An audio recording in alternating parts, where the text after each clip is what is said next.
Right, so I'll just take this back while I'm showing the actual mounting on the lathe, and I apologise, you can see some of the cameras in some of the shots, but it's the only way I can set it up.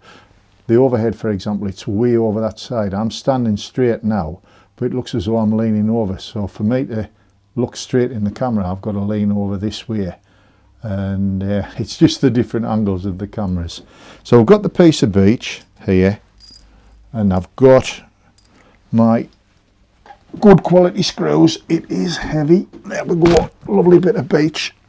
Pop it onto the lathe there. It is really heavy, and there we go. You can see it's what's happened is that's from the chainsaw yesterday when I cut it, but I've just chiseled a bit out here to be able to put the faceplate ring onto there. So I've got the faceplate ring, and that's it there. I want it on that way so that the dovetail on the ring is on the inside. So what we can do is take a measure. It's 400 mil, 16 inches in diameter. There we are, we've got to there 6 inches, 150 mil, 6 inches, 150 mil. Check it, it should be the same on each, all the way around.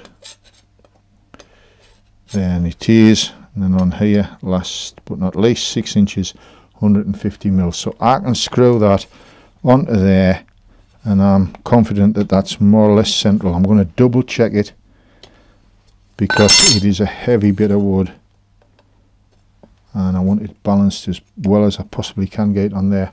You'll not know until you get on the lathe in any case, because the water displacement sometimes in the wood, it can be heavier on one side than it is on the other. So I've got my 18 volt cordless drill here, and I've got good quality screws. They are Spax screws there, and I only use them once.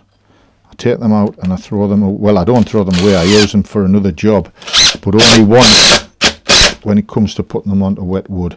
I once did an elm hat. What a nightmare it was, trying to get the screws out, and one of them snapped, and it just it was a really difficult job. So there we are, I've got those into there. There's 6 screw holes, so I use 6 screws. I've got a spare one there just in case, and then that one onto there, and then we can pop the evolution chuck onto the lathe, and we can mount the piece of wood on the chuck. So I'll just pop these over here for now, and I can move this over here now. Let me show you putting the chuck on the lathe. I'll tell you what, I'll go into the front view like that, and we'll just bring that camera down here so as you can see the material being mounted onto the lathe. You don't need to see me, as long as you can see the material mounted onto the lathe. So there we are, we've got the evolution chuck, and I'll just put that onto there. Spindle's locked. There we go, and put that onto there. I've got the evolution key there as well, the one that came with it, so just tap that onto there so as you know that it's nice and secure. And let's have a look. That's going to infringe on the actual faceplate, so I'll need the longer chuck key with the sliding bar on it like that. So I wonder if these, no, they don't slide. So I'm going to lift that up onto here.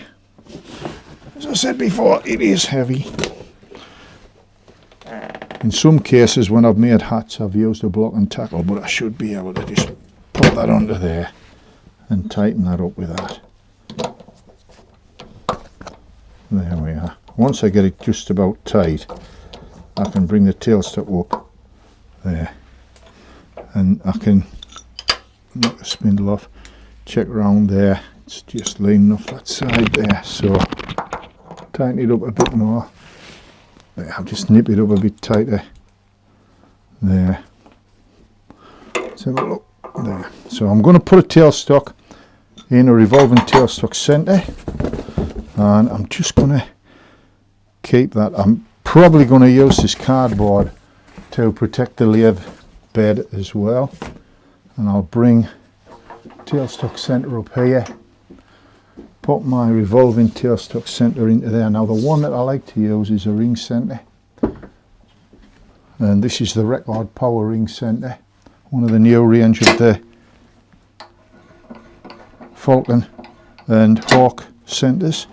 Bring that into there, wind that onto there, lock it down, make sure it's nice and tight, and then double check your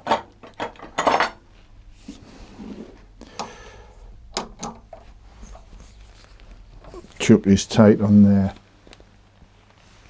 Make sure that's nice and tight, and make sure that the faceplate ring is evenly seated on there. It's not, there's a gap there, so I want to make sure it's evenly seated.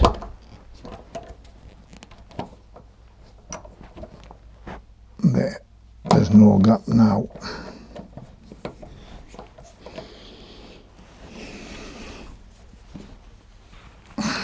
Make sure it's nice and tight.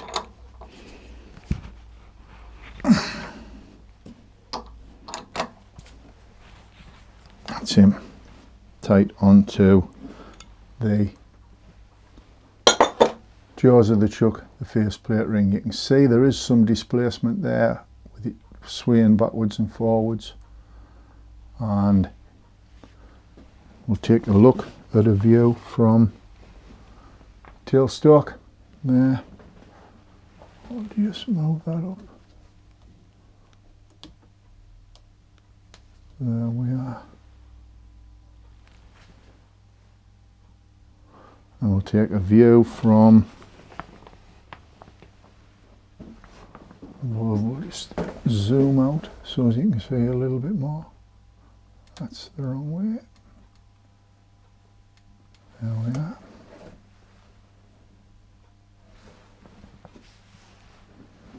And then I'll have a look at that view there. Again, setting up the cameras so as we can get the best view for you to be able to see the tool in action. I'll bring it around there. That'll be for when I'm working with this hand. You'll be able to see the tool in action there. So working that way, that'll be grand. And then we can, first deliberate mistake. Don't think I'm going to get this.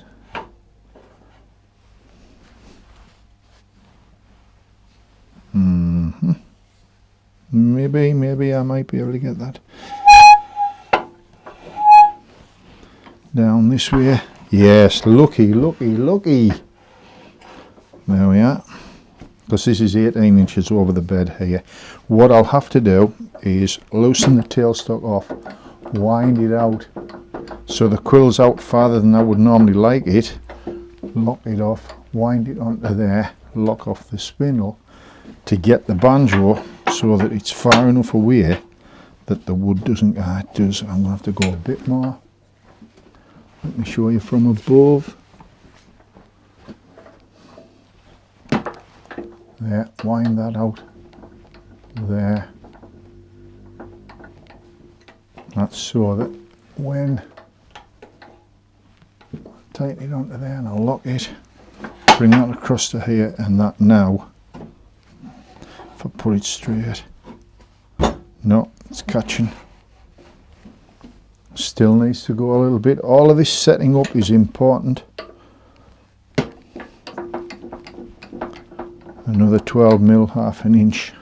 As I say, the quill is out farther than I would normally like it, but that's what we've got to do in order to be able to turn the wood a bit more.